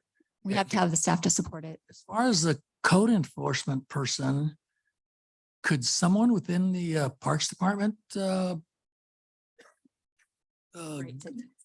well, not write tickets, but It strictly, Larry, it strictly is in the police department, I believe, code. So it needs to come from someone that's been trained to handle that issue of a violation. no, I'm thinking more in terms of having somebody in the Parks Department looking at these areas and then giving the complaint to code enforcement so that code enforcement doesn't have to go out and make the initial inspection. They're given a direction from somebody in the Parks Department because we already know where they are. And it's just a matter of, and I know the code enforcement is completely overwhelmed in terms of what they're doing. Maybe it'd be a little bit easier. You got a recommendation from somebody in the Streetscape Committee or in the Parks Department. I think, from what I've been on the committee since it started or managed it or involved with this. I think the issue here is that the committee doesn't want to go out and volunteer to inspect and find these places unless something's going to happen. There's been lists of this place and that place. Yeah. We met once with the city code enforcers, but nothing really happened. So that's where I'm presenting these. Let's look at their front door and clean up some of these really visible places. Let's put out something and let's start a process. Okay, well, let's see if we can do some future projects and some new projects because we're willing to put up the money. Sounds good. Let's do Sounds it. good. Counselor Winter.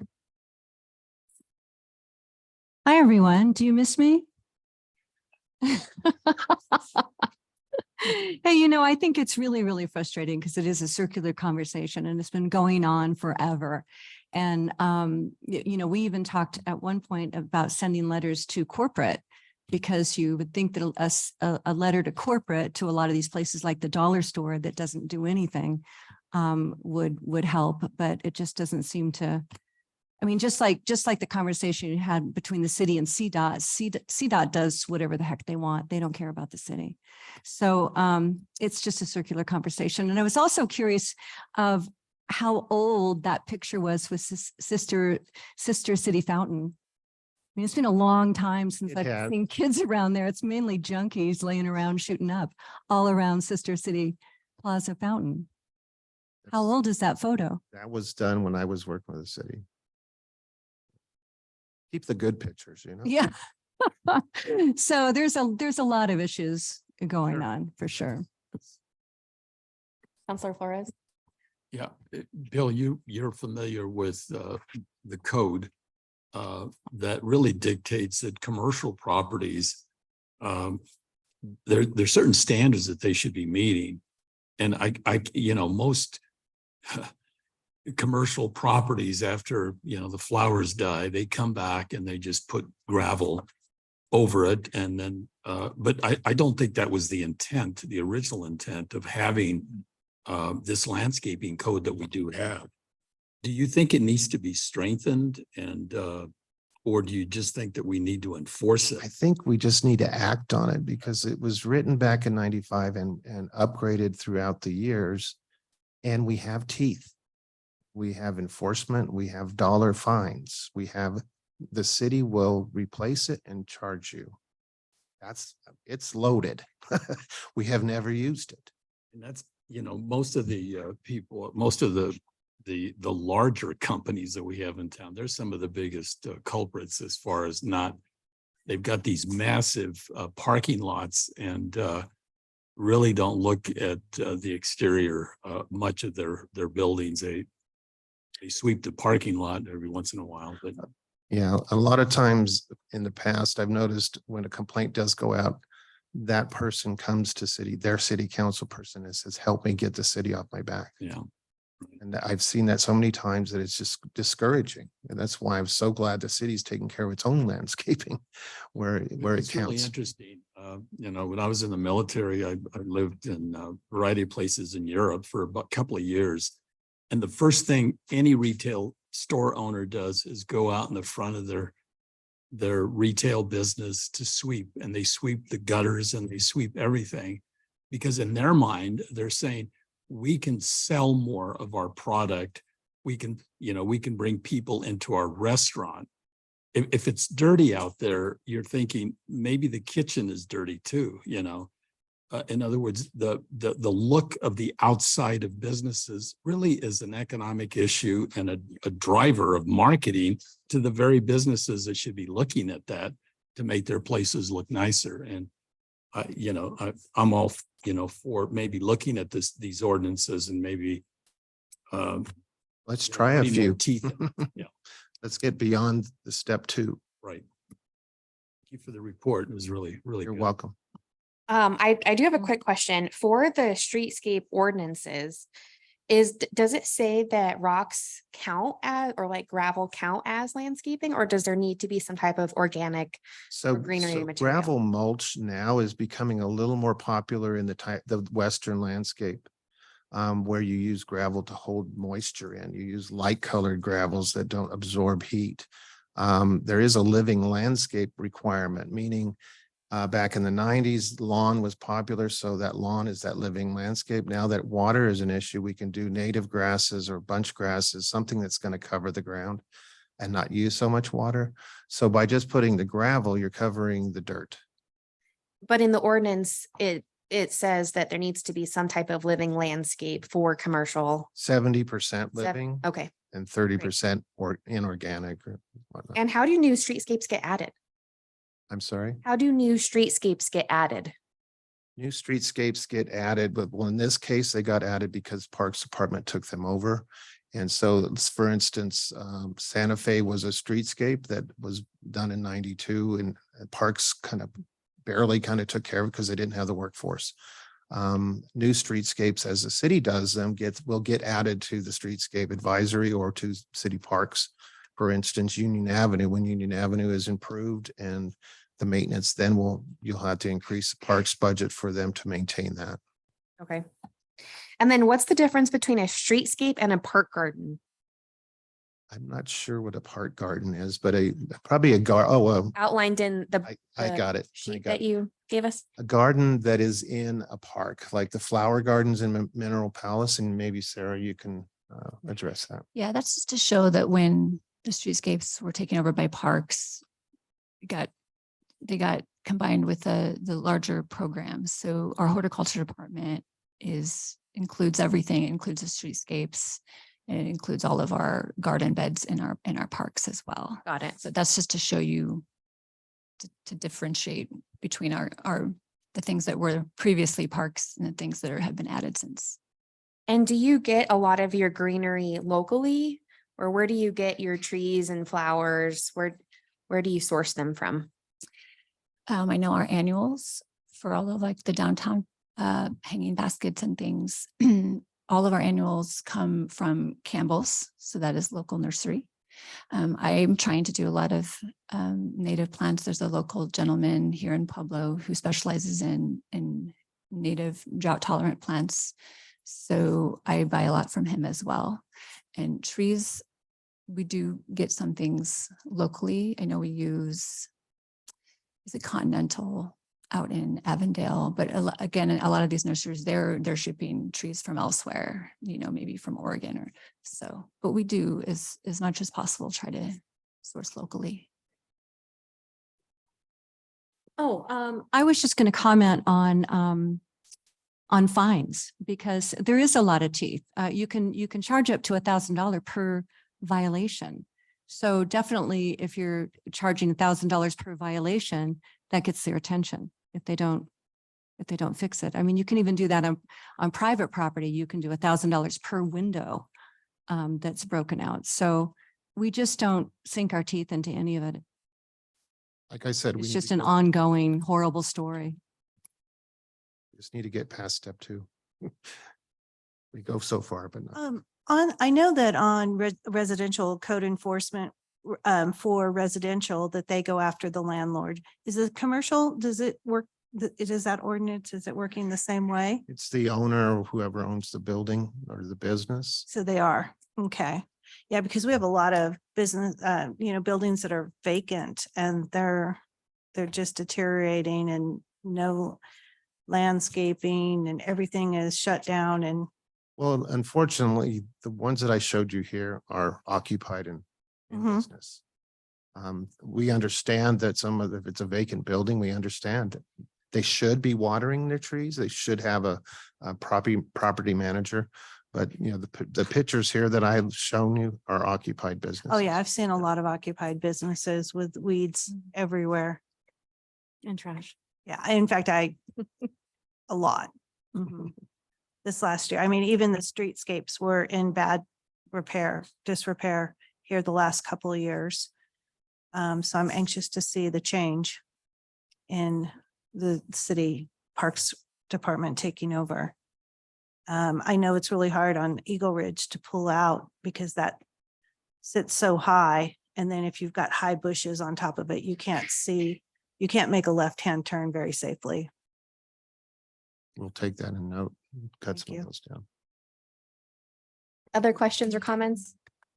You gave us 5 examples that there's bad or no maintenance. If you could send us the intersections, let's start with those 5 and I'll follow up with Karen about those 5. And we'll go from there. Great. Thank you very much. Bill, thanks. Sarah. Yeah, and let's get some new projects. We're willing to allocate the money. Okay. Good thing he's right there. Okay, moving on. We're going to hear from the regional building about the 2021 International Building Residential and Mechanical Codes from Mr. Guerrero and Mr. Vaughn.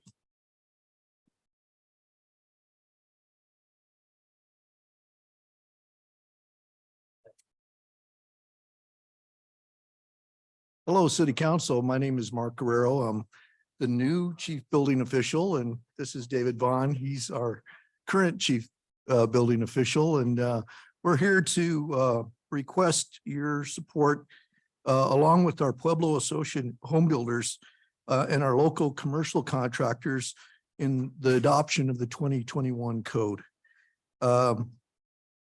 Included in the submittal, we have a number of amendments that we worked out with our Pueblo home builder business partners that made sense. One of them is about insulation, and the new code wanted a bigger R60 insulation. Well, it just didn't fit in the attic, and our Pueblo home builders explained that to us. And so we've said in the amendment, it's okay to keep R49.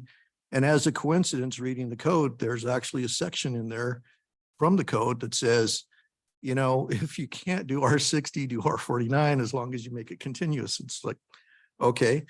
Like the same thing is with the walls. If they increase the insulation in the walls, you'd have to go to 2x6 studs versus 2x4.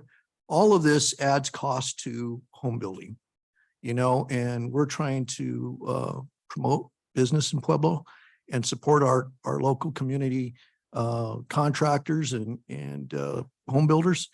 And that's kind of the gist of this code, and we feel it's time to adopt.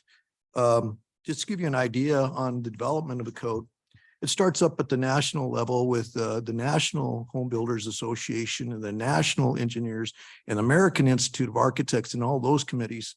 And they update the code probably every, 4 years, would you say? Yeah. And then our Pueblo home builders and our commercial contractors read what their organizations have done, and they take, aim at it and try to develop it because it's their business. And so that's what we've done. I've included some letters from our business partners, our Pueblo Home Build Association home builders, our commercial contractors. Some of the good points that are made in some of those letters is, already the state properties like CSU Pueblo, the State Fair,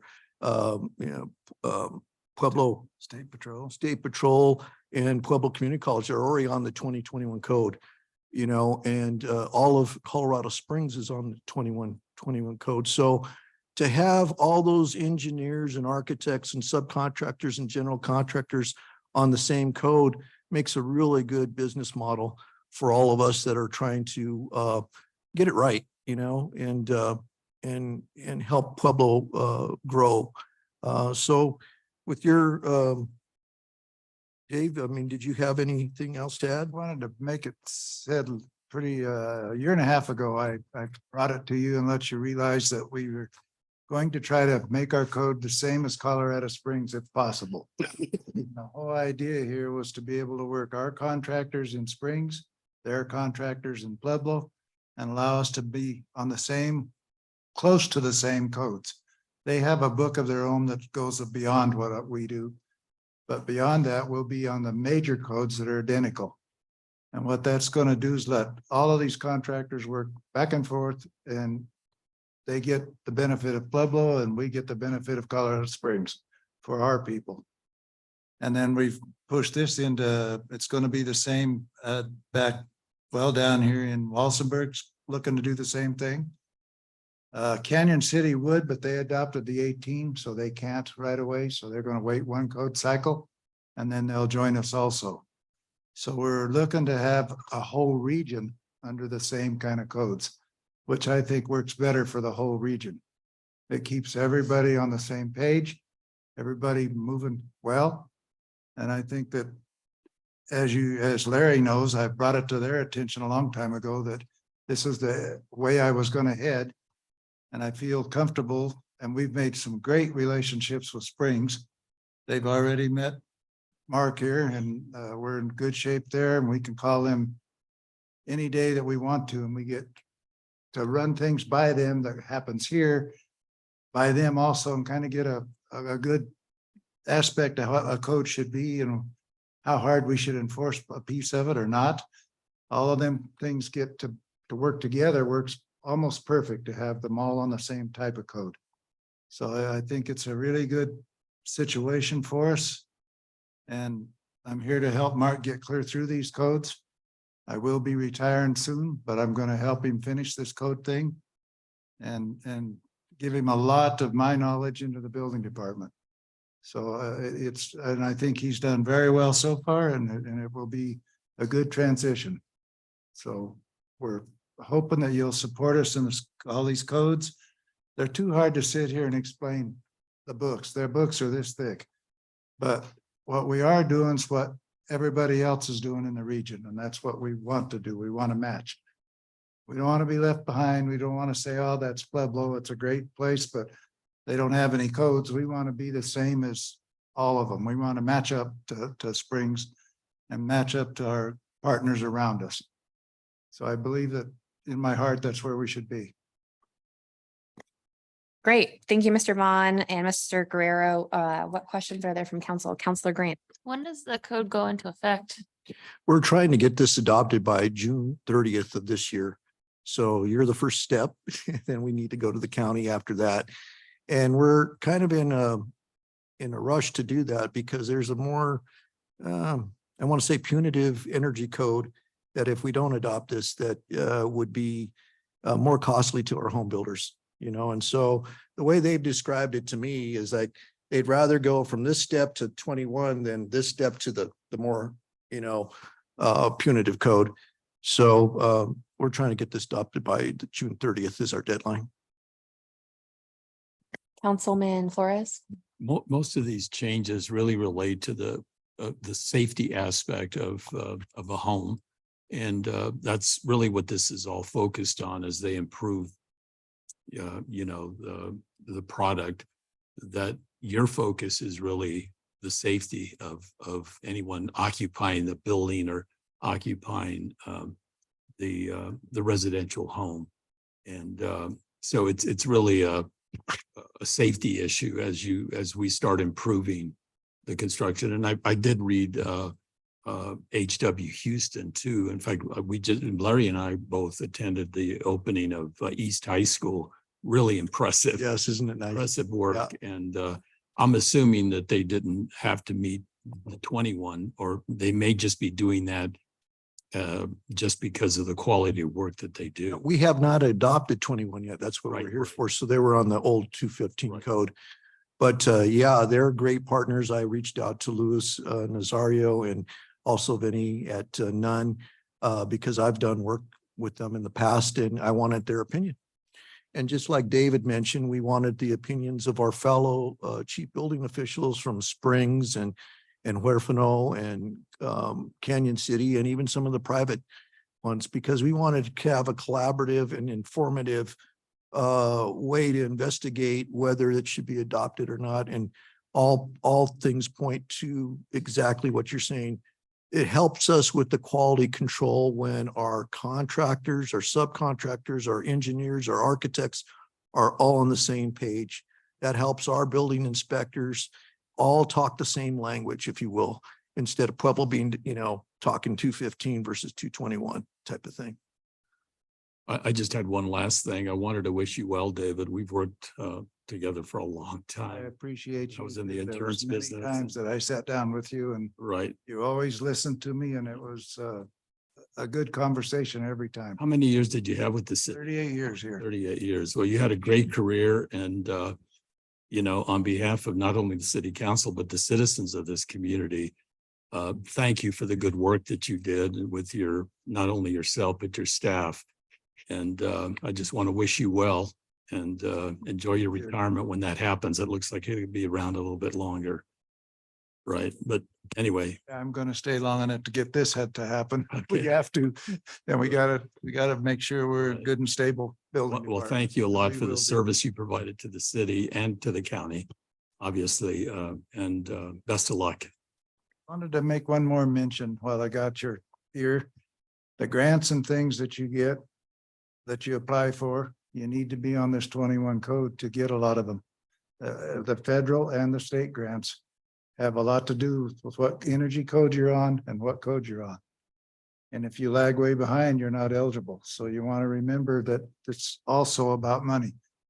And it needs to be in place in order to get that. And then your ISO report that talks about how good the building department is, how good the fire department is, and the police department also right around what code we're on. So it's a mandatory thing or we lose lots of points immediately in that report. Some people may not know this, but Pueblo has a protection class 2, which is at the very highest.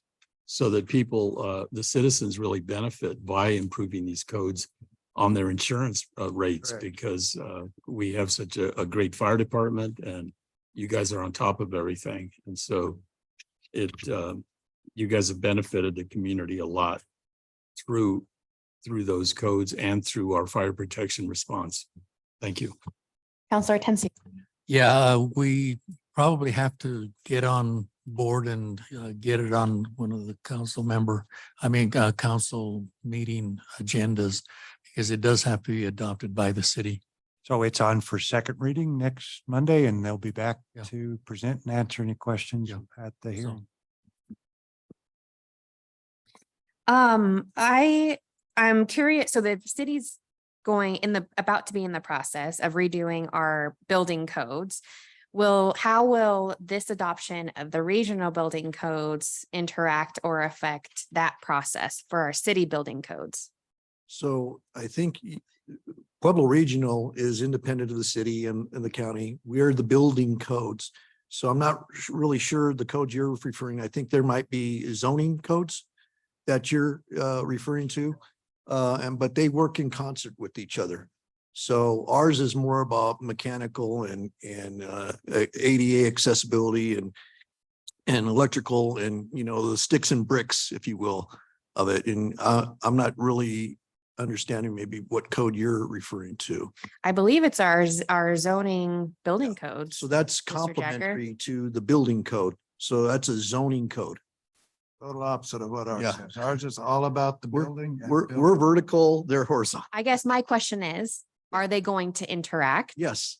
And will they be complementary, given that this is, you're proposing for us to approve your updates of the code and the city is going to be updating our codes? And I don't want them to counteract each other. No, they're totally different subjects. So yes, they will be complementary to each other. They're our partners.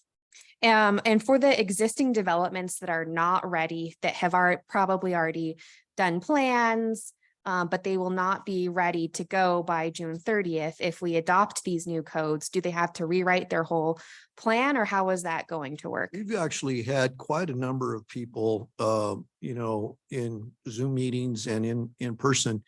And for example, the jail is going to be still on the 215 code. And we have a developer that's going to build 98 units of housing. And if they get their stuff in by June 30th, we'll honor the 215 code. After that, it'll be the 2021 code that we'll need to enforce. Okay, so I'm hearing though, they don't have to go back and redo all of their drawing plans and pay for other contractors. We're trying to be, not punitive. We're trying to be very helpful to whoever comes and talks to us early on and see what we can do in order to get them through whichever code they've been working on. Other questions for regional? Okay, seeing none. Thank you, regional Thank you building. very much. Thank you. Okay, last on our agenda is the Bessemer Wellness Center from Southern Colorado Harm Reduction. And I see Miss Solano. And then if you're co-presenting, ma'am, if you could introduce yourself for the record. My name is Laura Sandoval Adams. I'm the board president of SCARA.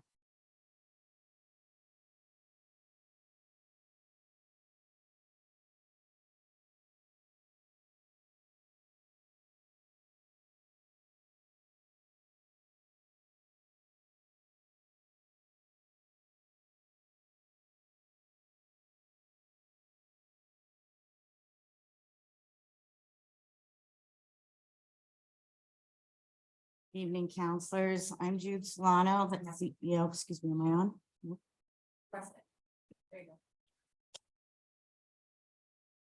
I already introduced myself. Okay. Good evening, counselors, Madam President, Mayor Staff. I'm Jude Solano, founder and CEO of Southern Colorado Harm Reduction, and Laura's already introduced herself.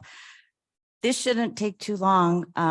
We are here tonight to request re-examining the amendment that was proposed earlier for the Bessemer Community Center. And on May 5th, we met with the mayor and President Graham and Councilor Martinez and discussed some of the concerns about having a community center per se. And I guess first, I just wanted to mention, as a healthcare professional, it's easy for us to see things a certain way and not recognize that others see things another way. So it was a wonderful conversation. I just want to thank you for that. And we, as a board, have been discussing really what this place of wellness and healing is going to be about. So we want to propose that we I don't want like the word rebrand, but we want to repropose that most of the work we're going to do here has been and always has been with Southern Colorado Harm Reduction, a wellness place. We work to basically be that entry point to all the other services in the community, but also have relationship with our community that is struggling so much in the Bessemer area. So we would like to propose that we are renaming the Charles and Helen Solano Bessemer Wellness Center to be at 219 West Northern. I don't want to beat a dead horse here. We do have another PowerPoint, but I think mostly I just want to talk to you about what has been done to date. In addition to the meeting, we are also at the halfway point of our funds. So we have received about $650,000 from Colorado, or the Health Colorado, which is the region Ray which is the Medicaid building source for this region for community reinvestment grant. That was awarded, gosh, almost 2 years ago now for development of this wellness center. We also, in addition to that, have received the state of Colorado Criminal Justice Department has awarded us a 400,000 as a safety program for development of the center as well. So just so you know, we are not asking you for all of the funds and the resources for this particular wellness center. And personally, I believe with the amazing people at this table, including my board and in that audience, we are building a model, a national model, something that has never been done before. And that's what we have to do with respect to addressing this profound crisis in our community. So I ask that you hear our words and open your hearts and minds to the possibilities of what we're doing currently and expanding that at a greater level. So I will take questions. Thank you. Did you have a PowerPoint? I did, but it's mostly history of Bessemer and the community center. You have heard this before. We're a 501c3, but started in 2017. Gregory Howell, my secretary treasurer, is on Zoom, and he is also available for comment, but he provided this amazing PowerPoint.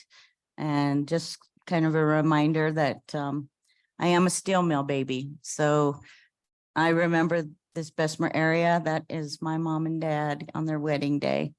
And just a reminder of what this neighborhood was and could be again. And it does take a village. It's going to take all of us working together. So some of our principles, what we protect, again, we're approaching this from a holistic, accepting perspective. I agree with even you, Councilor Winter, when you said that the spiritual side of us, we're spiritual beings, but we have to account for all of the spiritual pieces that people may come to realization that they deserve wellness and health. So I appreciated that comment because you're right. We are spiritual beings and that has to be a component of it. But from our paradigm, we also are open to whatever spirituality that person's background speaks to them. So that's a really important piece, but thank you for that. Our value, again, cultural, we're all Pueblo natives in some capacity. So you have a team that not only wants to look at the future, but remembers the past. Some of our strategies, again, to reflect on what has been, involve the community, meaning the city of Pueblo, not just Bessemer. We want to restore this very devastated community and invest in the future and reimagine by being creative and innovative with how we address this crisis. And wellness overall, it's not just people who are using drugs. It's more than that. It's poverty, it's lack of food, it's lack of shelter, it's so many other things. These are our services. Once again, our life skills education course is currently being provided at Pueblo County Jail and also at some alternative high schools here in town. And this is the inside. It is currently being demoed. We started demo today, so it's happening. So please drive by and see some really good work happening. So this first floor, again, just to remind you what's happening. So that section in the back, and I want to also share that we have also agreed to keep the syringe service program in its current location on Route and Northern. So that will not be coming into this facility. So we have all of the extra space. 3 and 4 are actually going to be homeless service areas, lounge space, showers, lockers, laundry, and case management with peer specialists. Second floor is where we're looking for adult education opportunities. Our healthcare providers will be there and the library district will be putting in an adult education lab.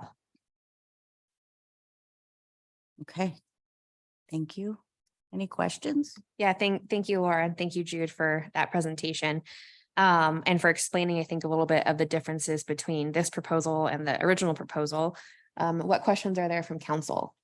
Councilor Graham. Yeah, it's not really a question. It's just I was part of this meeting. And I think that we kind of came to a consensus on with what I was seeing was like we were talking about having, birthday parties Right. on the second floor for kids and then having the syringe service and methadone and these are just so many big ideas, put into one building. And so, I made the suggestion that we taper it down into the services you are really trying to provide. And so I like that you came back and are now calling it a wellness center instead of a community center, because I think things were getting crossed on what you were trying to offer and what you are offering. And in our meeting, we did talk about having the syringe service not in the location in this building. And so thank you for meeting with us and coming to terms on some things that we know the citizens were concerned about. And I think we had a very good meeting and talked a lot of things out. So thank you for that. Other questions? Jude, can you, so the overall budget is going to go for the actual infrastructure of the building. Correct. Can you talk a little bit about what that budget looks like? So right now, the budget with furnishings, with technology, with security systems, everything is right around 2.5 million. So what we're asking for with the 975 is strictly for the guts of the center, the electrical, the HVAC, the water, plumbing, everything of that nature. So it's pricey. And we've already provided a new roof that was almost $100,000. So,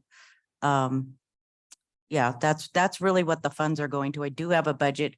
We have turned in a budget to you all. That hasn't changed because really the configuration of the building for the wellness center has not changed. It's just a matter of adding more furnishings, and hopefully in a few years when we get things up and running, we could also be a warming site for emergencies. Great. But that's going to take time. And this wellness center is not exclusive for SCARA clients. No. Okay. No. Yeah, I want to echo President Graham. I think I appreciate you coming to the table and having, an open but difficult conversation. So thank you for coming back. And with that, I would like to see this ARPA resolution on the agenda for the next, Bob. Oh, you're good. Okay. But I kind of need direction on what changes you want to make to the subrecipient. I could certainly go through and correct any reference to community center and put it back to a wellness center. The specific on the syringes, do you want me to put that in there and do you want any teeth to it? So putting it on is fine, but I need direction on what it states, the contract. So I could certainly put in a specific prohibition that lasts with the grant. And 5 years thereafter, that's usually what we do on stuff like liability issues, et cetera. And I could put that in and make minor changes to that and put something in changing wellness to community and cut out any references also if there are to syringes otherwise. But I need some direction. Yeah, I think what you just said sounds good for me as a counselor. I don't know what the general consensus up here is, but any thoughts about that from my fellow counselors? Counselor Winter? What about the funds? Will they be handled kind of like a construction loan, or how are you going to handle that? to see how they drafted it previously.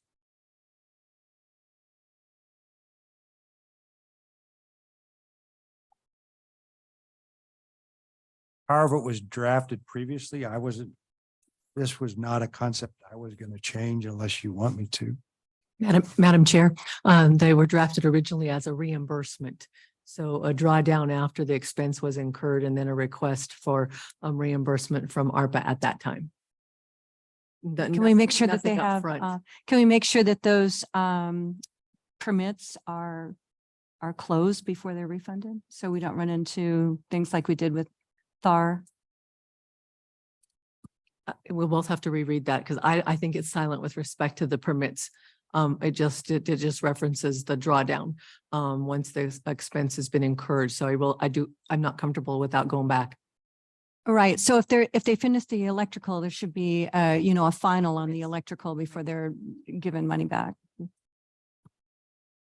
Counselor Tensi.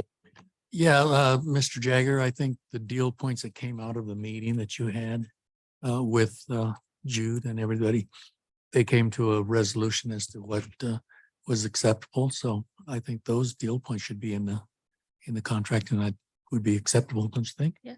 I think the deal points that I've been provided were just no reference to change it to a wellness center, and there would be no syringe services. As far as Ms. Winters, what we have in here is the separate recipient has to certify with each payment or reimbursement request compliance with the requirements identified in Exhibit C, and that all expenditures for which reimbursement sought were made for and in furtherance of the project. So you'd need additional language if you wanted to tighten that. I don't know that I take direction from council.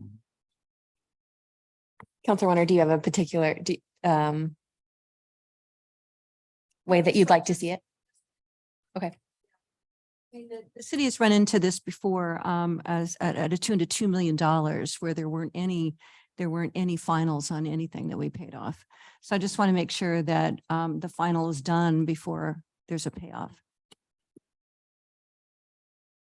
But for timeline, I recognize that SCARA, your demolition, it happened today. Starting, So, correct. Funnest part. Well, they have It's pretty $1 bad. million It's pretty in the bad. bank. Right. I'm just saying I think in the next month, I'd like to see this at first reading. Yeah, I mean, but we need to get it corrected. Yeah. Bob, what's your timeline look like on that?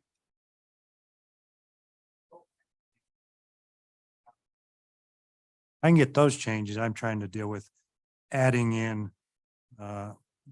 separation as timely submitted requests for payments or reimbursement detailing the eligible in a format approved by city, including any lien releases or final permits required. At least you have that in there. So if a payment comes in and the city has some concern, they can come back and ask. Sure.